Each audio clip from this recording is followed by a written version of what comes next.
त्रासी दिले आप लोगों को।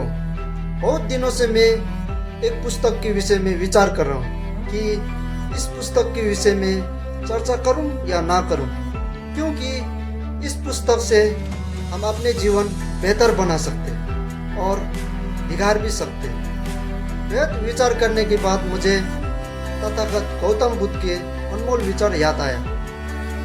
आप आपके दोस्त हो, आप आपके दुश्मन हो, अच्छा कार्य बुरे कार्य में आप आपके गवाह हो। इसको बारीकी से समझे तो अच्छा बुरा ये सब हमारे हाथों में, बुरे लोगों के हाथों में अच्छा चीज़ भी बुरा बन जाते।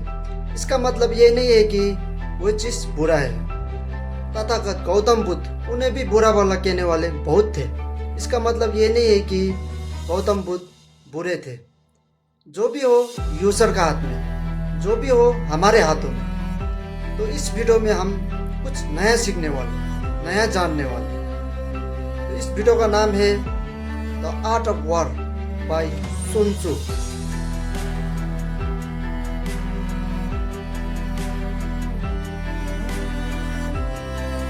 इस बुक के नाम सुनकर आप लोगों को लग रहा होगा कि हमें कहाँ युद्ध में जाना है, लेकिन इस बुक के प्रिंसिपल कहीं भी उपयोग किया जा सकते हैं। हम सभी अपने अपने जिंदगी में अपने अपने युद्ध लड़ रहे हैं, अपने अपने प्रॉब्लम से जूझ रहे हैं। अगर इस बुक के प्रिंसिपल आप अपने जिंदगी में उपयोग करें तो आपकी जिंदगी बेहतर भी बन सकते हैं या तो बिगाड़ भी सकते हैं।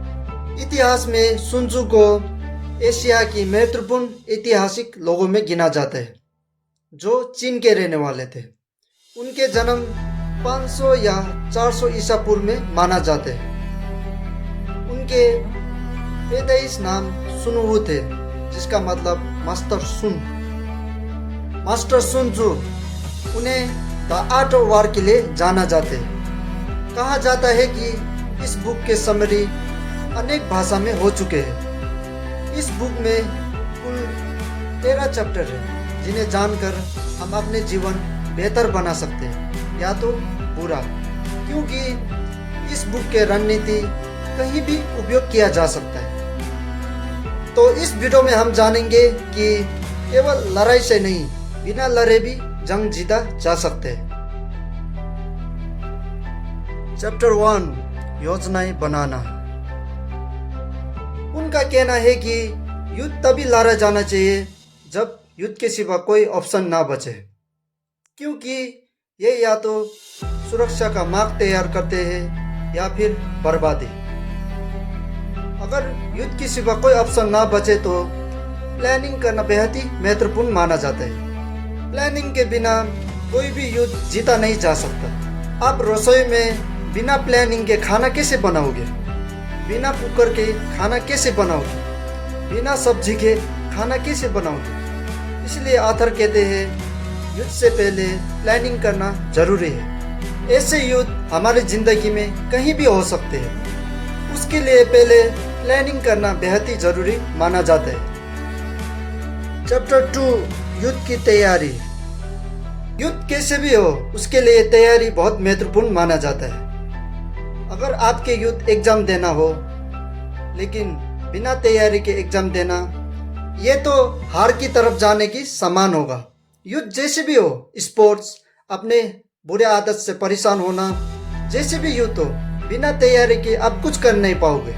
मैं अपना वीडियो भी प्लानिंग, रिसर्च, तैयारी करके ही तो बनाता हूँ। इसलिए सुन त्सू उनका कहना है कि केवल प्लानिंग ही नहीं, तैयारी करना भी जरूरी माना जाता है।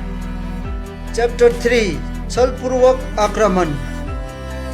सुन त्सू उनका कहना है कि युद्ध एक धोखा है। हमें दुश्मन को हराने के लिए धोखा का सहारा भी लेना चाहिए। अभी के समय पर इसको उपयोग में लाए तो आपके लिए फायदेमंद होगा, क्योंकि आजकल कलयुग के कारण जो अच्छा कर्म करते हैं उसे नीचे खींचने वाले बहुत मिलेंगे। तो हमारे आथर कहते हैं जब आप कमजोर हो तो खुद को ताकतवर दिखाना चाहिए, जब आप ताकतवर हो तो खुद को कमजोर दिखाना चाहिए। वे और कहते हैं वह जीतेगा जो जानता है कब लड़ना है और कब नहीं। आप लोगों ने एक कहावत तो सुना होगा, समझाया उसे जाता है जो समझता है।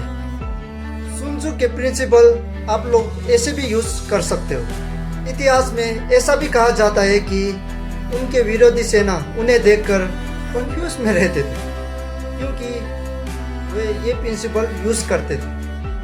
वे अपने विचार फिर से साझा करते हैं कि इस प्रकार ये कहना कि यदि आप दुश्मन को जानते हैं और खुद को जानते हैं तो आपको सैकड़ों लड़ाइयों के परिणाम से डरने की ज़रूरत नहीं है।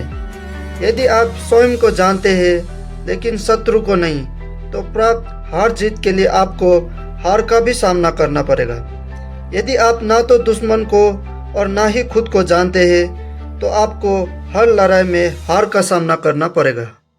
उनका मानना है दुश्मन और खुद को जानना बेहद ज़रूरी है, क्योंकि दुश्मन और खुद को बिना जाने हम अपने डिसीजन नहीं ले पाएंगे। इस प्रिंसिपल को बुद्ध धर्म में भी उपयोग किया जा सकता है। अगर आप बिना दुख को जाने दुख के जड़ को कैसे खत्म करोगे? बिना दुख को जाने दुख के विषय में कैसे डिसीजन लोगे? इसलिए गौतम बुद्ध ने भी कहा है, पहले दुख को जानो फिर उसके जड़ को खत्म करो। इसलिए इस प्रिंसिपल की सीख है, दुश्मन को जानना और खुद को जानना बहुत जरूरी है। चैप्टर 4 कुशल प्रबंध।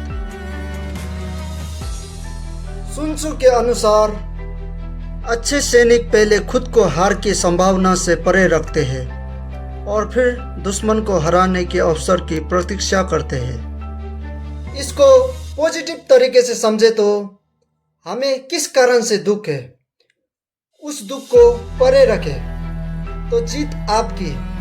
आपके दुख हारेंगे, आपके दुश्मन हारेंगे, आप दुख से मुक्ति होंगे। आपकी जीत आपके हाथ में है। इसीलिए वे अपने बुक आर्ट ऑफ वॉर में कहते हैं, इसलिए कहावत है, उसे पता होना चाहिए कि बिना युद्ध किए कैसे जीत हासिल की जाए। वे बुक में फिर दोहराते हैं, वे क्या होशियार सेना है जो न केवल जीतता है बल्कि बहुत ही आसानी से जीतता है। उन्हें कुशल मिलिट्री जनरल इसलिए भी कहा जाता था क्योंकि वे बिना लड़े जीत हासिल कर सकते थे, क्योंकि अगर युद्ध हुआ तो विनाश के कारण भी बन सकते थे। चैप्टर 5 शक्ति। शक्ति का सही उपयोग किया जाना चाहिए, सिचुएशन के हिसाब से उपयोग किया जाना चाहिए। इसके विषय में मैं ज़्यादा कुछ नहीं कहूँगा, क्योंकि ये गलत हाथों में भी लग सकते हैं। आगे की चैप्टर के विषय में आप लोग खुद जानो तो बेहतर होगा। दूसरे 8 चैप्टर के विषय में जानने की खुजली है तो ये बुक आप लोगों को ऑनलाइन में मिल जाएगा। मैं ज़्यादा कुछ नहीं कहूँगा।